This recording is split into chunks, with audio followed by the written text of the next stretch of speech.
صادق رحمہ اللہ اپنے والد محمد باقر رحمہ اللہ سے روایت کرتے ہیں، انہوں نے فرمایا ہم لوگ حضرت جابر بن عبداللہ رضی اللہ تعالیٰ عنہ کی خدمت میں حاضر ہوئے۔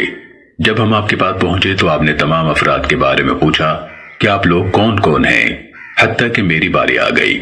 میں نے کہا میں محمد بن علی بن حسین ہوں۔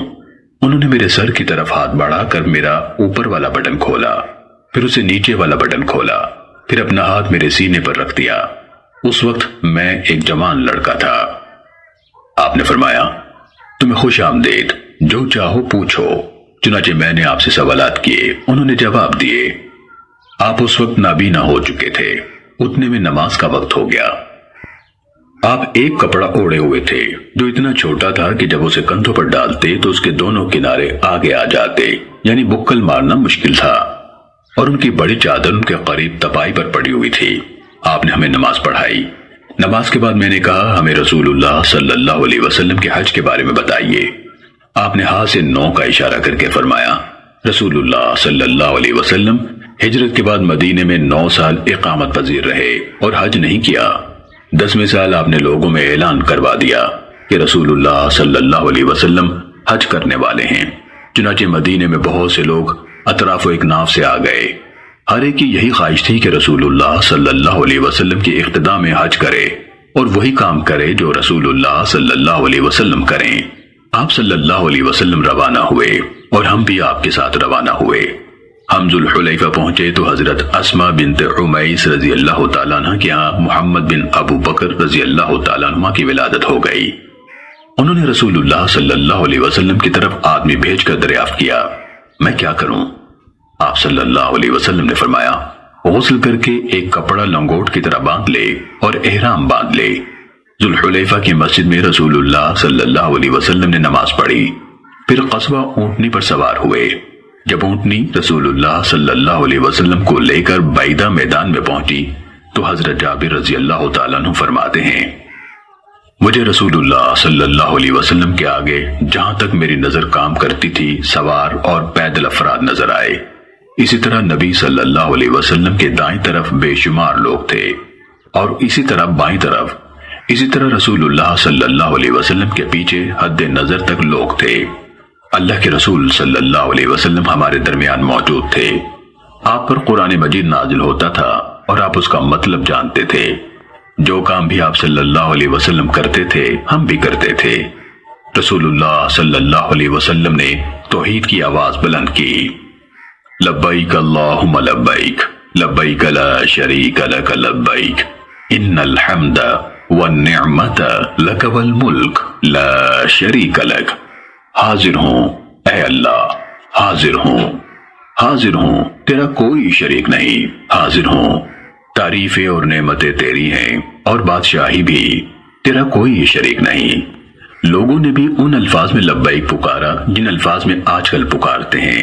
رسول اللہ صلی اللہ علیہ وسلم نے اس میں سے کسی لفظ سے منع نہیں کیا، البتہ خود رسول اللہ صلی اللہ علیہ وسلم اپنا مذکورہ بالا تلبیہ ہی پکارتے رہے۔ حضرت جابر رضی اللہ تعالیٰ عنہ نے فرمایا ہماری نیت صرف حج کی تھی، ہمیں عمرے کا علم ہی نہ تھا کہ حج کے ساتھ ہی عمرہ بھی کیا جا سکتا ہے۔ حتیٰ کہ جب ہم رسول اللہ صلی اللہ علیہ وسلم کے ساتھ کعبے کے پاس پہنچے تو نبی صلی اللہ علیہ وسلم نے حجر اسود کا استلام کیا، طواف کے 3 چکروں میں رمل کیا اور 4 چکروں میں عام رفتار سے چلے، پھر مقام ابراہیم پر تشریف لے گئے اور فرمایا وَاتَّخِذُوا مِن مَقَامِ إِبْرَاهِيمَ مُصَلَّى، مقام ابراہیم کو نماز کی جگہ بناؤ۔ آپ نے مقام ابراہیم کو اپنے اور کعبے کے درمیان کیا اور 2 رکعتیں پڑھی۔ امام جعفر فرماتے ہیں میرے والد محمد بن علی کا بیان ہے اور یقیناً نبی صلی اللہ علیہ وسلم ہی سے انہوں نے بیان کیا ہوگا کہ آپ نے 2 رکعتوں میں قل یا ایھا الکافرون اور قل ھو اللہ احد پڑھی، پھر دوبارہ بیت اللہ کی طرف تشریف لے گئے اور حجر اسود کا استلام کیا، پھر دروازے سے نکل کر صفا کی طرف چلے۔ جب صفا کے قریب پہنچے تو یہ آیت پڑھی ان الصفا والمروۃ من شعائر اللہ، صفا اور مروہ اللہ کی نشانیوں میں سے ہیں، اور فرمایا ہم اسی سے شروع کرتے ہیں جس کا نام اللہ نے پہلے لیا ہے۔ چنانچہ آپ نے صفا سے ابتدا کی، آپ اس یعنی صفا پر چڑھے حتیٰ کہ بیت اللہ پر نظر پڑی، اللہ کی تکبیر و تحلیل اور حمد فرمائی، اللہ اکبر، لا الہ الا اللہ اور الحمدللہ، پھر فرمایا لا الہ الا اللہ وحدہ لا شریک لہ، لہ الملک ولہ الحمد یحیی ویمیت وہو علی کل شیء قدیر، لا الہ الا اللہ وحدہ لا شریک لہ، انجز وعدہ ونصر عبدہ وہزم الاحزاب وحدہ۔ اکیلے اللہ کے سوا کوئی معبود نہیں، اس کا کوئی شریک نہیں، اسی کی بادشاہی ہے اور اسی کی تعریفیں ہیں۔ وہ زندہ کرتا ہے اور موت دیتا ہے اور وہ ہر چیز پر خوب قادر ہے۔ اکیلے اللہ کے سوا کوئی معبود نہیں، اس کا کوئی شریک نہیں۔ اس نے اپنا وعدہ پورا کیا، اپنے بندے کی مدد کی، اور اسی ایک معبود حقیقی نے دشمنوں کی سب جماعتوں کو شکست دی۔ پھر ان الفاظ کو پہلی بار اور دوسری بار پڑھنے کے درمیان دعا مانگی، 3 بار ایسے ہی کیا۔ پھر اتر کر مروہ کی طرف چلے، حتیٰ کہ جب آپ کے قدم نشیب میں پہنچے تو وادی کے نشیبی حصے میں دوڑے۔ پھر جب آپ کے قدم بلند جگہ پہنچے تو آپ عام رفتار سے چل کر مروہ پر پہنچے۔ مروہ پر بھی اسی طرح کیا، یعنی تکبیر و تحمید اور تحلیل کے بعد لا الہ الا اللہ وحدہ یہی پڑھا، جس طرح صفا پر کیا تھا اسی طرح سعی پوری کی۔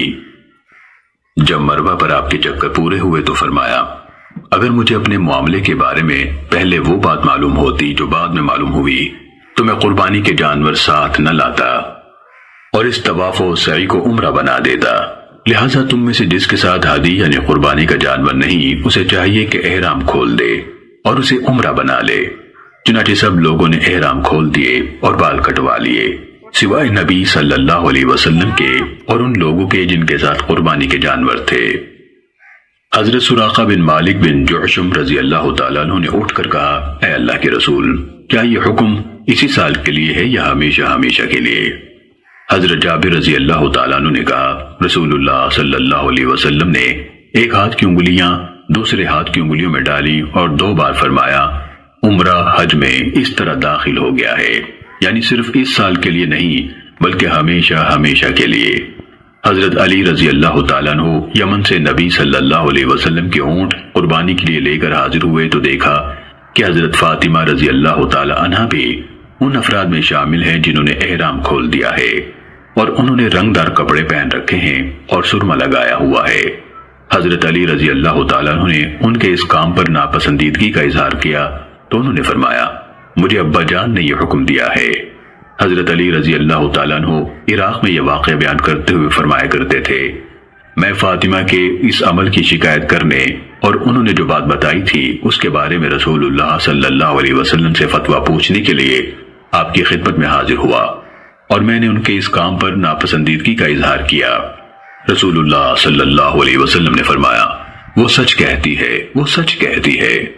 تم نے جب حج کا احرام باندھا تھا تو کیا کہا تھا؟ حضرت علی رضی اللہ تعالیٰ عنہ نے فرمایا میں نے کہا تھا اے اللہ میں اسی چیز کا احرام باندھتا ہوں جس کا احرام تیرے رسول صلی اللہ علیہ وسلم نے باندھا ہے۔ آپ صلی اللہ علیہ وسلم نے فرمایا میرے ساتھ تو قربانی ہے لہذا تم بھی احرام نہ کھولو۔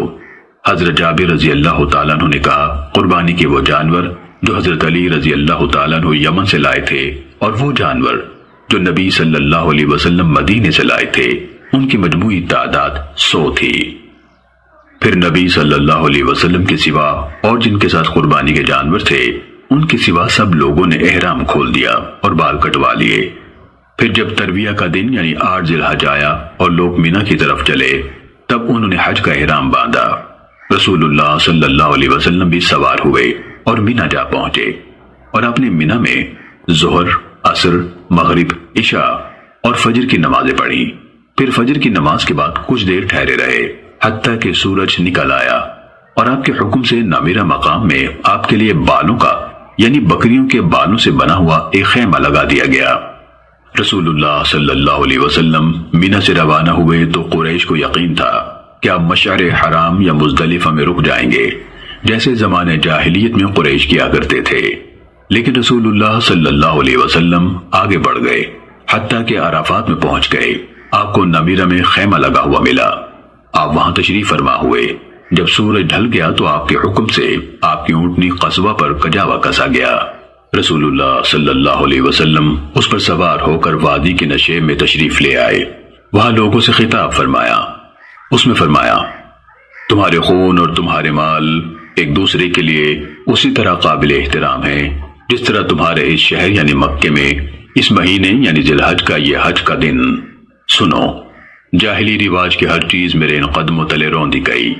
دور جاہلیت میں ہو جانے والے قتل سب معاف ہیں، ان کا بدلہ نہیں لیا جائے گا، اور سب سے پہلے میں ربیعہ بن حارث کا خون معاف کرتا ہوں۔ یہ دودھ پیتا بچہ قبیلہ بنی سعد میں پرورش پا رہا تھا اور قبیلہ بنی حذیل نے اسے قتل کر دیا تھا۔ زمانہ جاہلیت کے سب سود معاف ہیں، اور سب سے پہلے میں اپنے خاندان کا یعنی عباس بن عبد المطلب کا سود معاف کرتا ہوں، وہ سب کا سب معاف ہے۔ عورتوں کے بارے میں اللہ سے ڈرو، تم نے انہیں اللہ کی ذمہ داری پر حاصل کیا ہے اور اللہ کے نام پر ان کی عصمت کو اپنے لیے حلال کیا ہے۔ ان پر تمہارا یہ حق ہے کہ تمہارے بستر پر کسی ایسے شخص کو نہ بیٹھنے دیں جو تمہیں ناپسند ہے۔ اگر وہ یہ حرکت کریں تو انہیں مارو، لیکن سخت نہ مارو، اور تم پر ان کا یہ حق ہے کہ مناسب انداز سے انہیں خوراک اور لباس مہیا کرو۔ اور میں نے تمہارے اندر وہ چیز چھوڑی ہے کہ اگر اسے مضبوطی سے پکڑے رہو گے تو ہرگز گمراہ نہیں ہوگے، وہ اللہ کی کتاب ہے۔ اور تم سے قیامت کے دن میرے بارے میں پوچھا جائے گا تو تم کیا کہو گے؟ حاضرین نے عرض کیا، ہم گواہی دیں گے کہ آپ نے پورا دین پہنچا دیا، یعنی اپنا فرض پوری طرح ادا کر دیا اور امت کی خیر خواہی کی۔ نبی صلی اللہ علیہ وسلم نے انگشت شہادت آسمان کی طرف بلند کی اور لوگوں کی طرف جھکائی اور 3 بار فرمایا، اے اللہ گواہ رہے، اے اللہ گواہ رہے۔ اس کے بعد حضرت بلال رضی اللہ تعالیٰ عنہ نے اذان دی، پھر اقامت کہی تو نبی صلی اللہ علیہ وسلم نے ظہر کی نماز پڑھائی، پھر بلال رضی اللہ تعالیٰ عنہ نے اقامت کہی تو نبی صلی اللہ علیہ وسلم نے عصر کی نماز پڑھائی۔ دونوں نمازوں کے درمیان آپ صلی اللہ علیہ وسلم نے کوئی سنت یا نفل نماز ادا نہیں فرمائی۔ اس کے بعد اللہ کے رسول صلی اللہ علیہ وسلم سوار ہو کر عرفات میں وقوف کے مقام پر تشریف لے گئے۔ آپ نے چٹانوں کی طرف اپنی اونٹنی کا پیٹ اور پہلو کیا اور حبل مشات یعنی ٹیلے کو اپنے سامنے کیا اور قبلے کی طرف منہ کیا اور ذکر و دعا میں مشغول ہو گئے۔ آپ برابر وہاں ٹھہرے رہے حتیٰ کہ سورج غروب ہو گیا اور تھوڑی سی سرخی بھی کم ہو گئی۔ جب سورج کی ٹکیا نظروں سے بالکل اوجھل ہو گئی تو آپ نے سواری پر حضرت اسامہ بن زید رضی اللہ تعالیٰ عنہما کو اپنے پیچھے سوار کر لیا۔ رسول اللہ صلی اللہ علیہ وسلم عرفہ سے روانہ ہوئے تو آپ نے قصبہ کی مہار بہت زیادہ کھینچ رکھی تھی، حتیٰ کہ اس کا سر آپ کے کجاوے کی اگلی لکڑی سے جا لگا۔ آپ دائیں ہاتھ سے اشارہ کر کے فرما رہے تھے، اے لوگو آرام سے چلو، آرام سے چلو۔ جب راستے میں کوئی ٹیلا آتا تو رسول اللہ صلی اللہ علیہ وسلم اونٹنے کی مہار ڈھیلی چھوڑ دیتے تاکہ وہ ٹیلے پر آسانی سے چڑھ جائے۔ پھر آپ مزدلفہ تشریف لائے، وہاں 1 اذان اور 2 اقامتوں کے ساتھ مغرب اور عشاء کی نمازیں ادا کی اور ان کے درمیان کوئی سنت یا نفل نماز نہیں پڑھی۔ پھر رسول اللہ صلی اللہ علیہ وسلم لیٹ گئے حتیٰ کہ صبح صادق ہو گئی۔ جب واضح طور پر صبح طلوع ہو گئی تو آپ نے اذان اور اقامت کہلوا کر فجر کی نماز ادا کی۔ پھر نماز کے بعد رسول اللہ صلی اللہ علیہ وسلم قصبہ پر سوار ہو کر مشعر حرام تشریف لے گئے۔ آپ اس کے اوپر تشریف لے گئے اور اللہ کی حمد اور تکبیر و تحلیل میں مشغول ہو گئے۔ رسول اللہ صلی اللہ علیہ وسلم یہاں ٹھہرے رہے حتیٰ کہ خوب روشنی ہو گئی۔ پھر سورج طلوع ہونے سے پہلے یہاں سے روانہ ہو گئے۔ آپ نے اپنے پیچھے یعنی اونٹنی پر حضرت فضل بن عباس رضی اللہ تعالیٰ عنہما کو سوار کیا۔ وہ خوبصورت بالوں والے گورے چٹے اور خوش شکل آدمی تھے۔ جب رسول اللہ صلی اللہ علیہ وسلم روانہ ہوئے تو کچھ عورتیں اونٹوں پر سوار تیزی کے ساتھ پاس سے گزریں۔ حضرت فضل انہیں دیکھنے لگے۔ رسول اللہ صلی اللہ علیہ وسلم نے اپنے ہاتھ سے ان کا چہرہ دوسری طرف کر دیا تو فضل نے اپنا چہرہ دوسری طرف پھیر کر عورتوں کو دیکھنا شروع کر دیا۔ جب رسول اللہ صلی اللہ علیہ وسلم وادی محصر میں پہنچے تو سواری کو قدرے تیز کیا، پھر اس درمیانی راستے پر چل پڑے جو بڑے جمرے پر پہنچتا ہے، حتیٰ کہ آپ اس جمرے پر جا پہنچے جو درخت کے قریب ہے۔ آپ نے اسے 7 کنکریاں ماری، ہر کنکری کے ساتھ اللہ اکبر کہتے تھے۔ وہ کنکریاں اتنی چھوٹی تھیں کہ انگوٹھے اور انگلی سے پکڑ کر پھینکی جا سکیں۔ آپ نے وادی کے نشے میں کھڑے ہو کر کنکریاں ماری۔ پھر آپ قربان گاہ کی طرف تشریف لے گئے اور اپنے ہاتھ سے 63 اونٹوں کو نہر فرمایا۔ پھر حضرت علی رضی اللہ تعالیٰ عنہ کو نیزہ دیا تو باقی اونٹ انہوں نے نہر کیے۔ نبی صلی اللہ علیہ وسلم نے انہیں اپنے قربانی کے جانوروں میں شریک کر لیا تھا۔ پھر آپ کے حکم سے ہر اونٹ کی ایک بوٹی لے کر ہنڈیاں میں ڈالی گئی اور پکائی گئی۔ دونوں نے یہ گوشت کھایا اور اس کا شوربہ پیا۔ پھر رسول اللہ صلی اللہ علیہ وسلم طواف افاضہ کے لیے کعبے کی طرف تشریف لے گئے۔ آپ نے ظہر کی نماز مکہ مکرمہ میں ادا کی۔ عبد المطلب کی اولاد کے افراد زمزم پر پانی پلا رہے تھے، چنانچہ آپ ان کے بعد تشریف لے گئے اور فرمایا، عبد المطلب کے بیٹو، کنویں سے پانی نکالو۔ اگر یہ خوف نہ ہوتا کہ لوگ پانی پلانے کے معاملے میں تم پر غالب آ جائیں گے تو میں بھی تمہارے ساتھ پانی نکالتا۔ انہوں نے رسول اللہ صلی اللہ علیہ وسلم کو ایک ڈول دیا۔ آپ صلی اللہ علیہ وسلم نے اس سے پانی پیا۔ سنن ابن ماجہ حدیث نمبر 3074۔